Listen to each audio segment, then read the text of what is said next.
Before I begin, I would like to recognize our co-conveners of the 4th Philippine Environment Summit. The DENR is delighted to partner with Green Convergence in bringing together a diverse group of people who share a common goal: to protect our environment and confront the climate crisis. The Philippine Environment Summit is an opportunity to exchange ideas on how we can work together to address the pressing impacts of climate change and urgent environmental challenges, as well as to discuss opportunities for collaboration. President Ferdinand Romualdez Marcos Jr. said that the Philippines has the distinction of being one of the most vulnerable countries to climate change, and for the welfare of our people, it is incumbent upon us to alleviate the environmental factors that contribute to that vulnerability.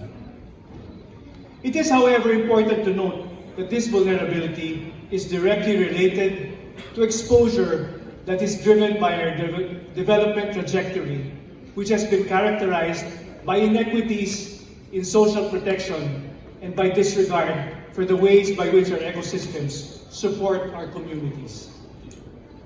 The President also said that the preservation of the environment is the preservation of life, and this underscores the value of our ecosystems as our natural life support.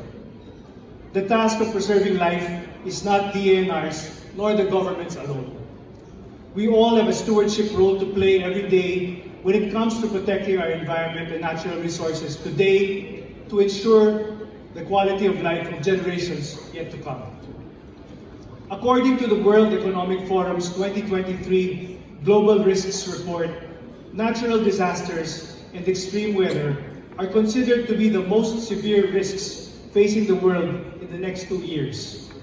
According to the report, in 10 years' time, failure to mitigate climate change and failure to adapt to its effects will become the most severe risks facing the world.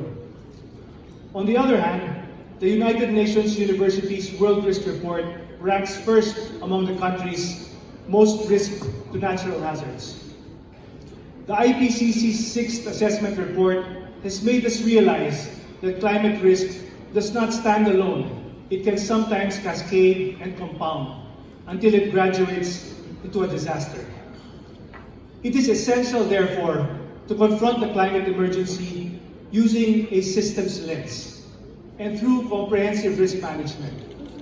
Because we live in a multi-hazard environment and an interconnected world, the risks we face cut across communities, sectors, and scales.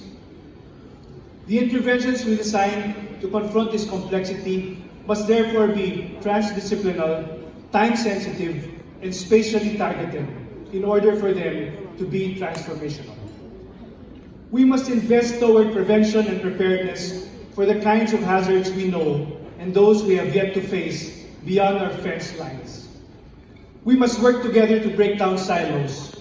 If disasters do happen, we should see that disruptions are also opportunities for change if we invest in the resilience of natural, human, and engineered systems. In the DENR's view, this will involve the following. Number 1, the establishment of a national risk register. This will entail a multi-stakeholder horizon scanning exercise to ensure that we have a shared understanding of risks to climate-related as well as other hazards.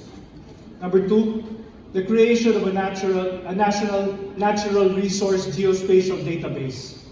We need baseline inventories and valuations of what we are working with as both stock and flow.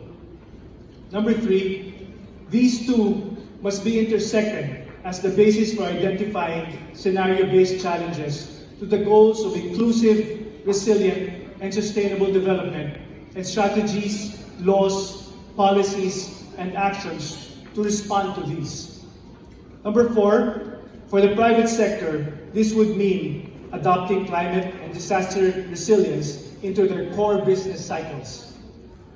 Number 5, building convergence and unity with the CSO community to establish a new kind of multi-stakeholder agency as is exemplified by this forum.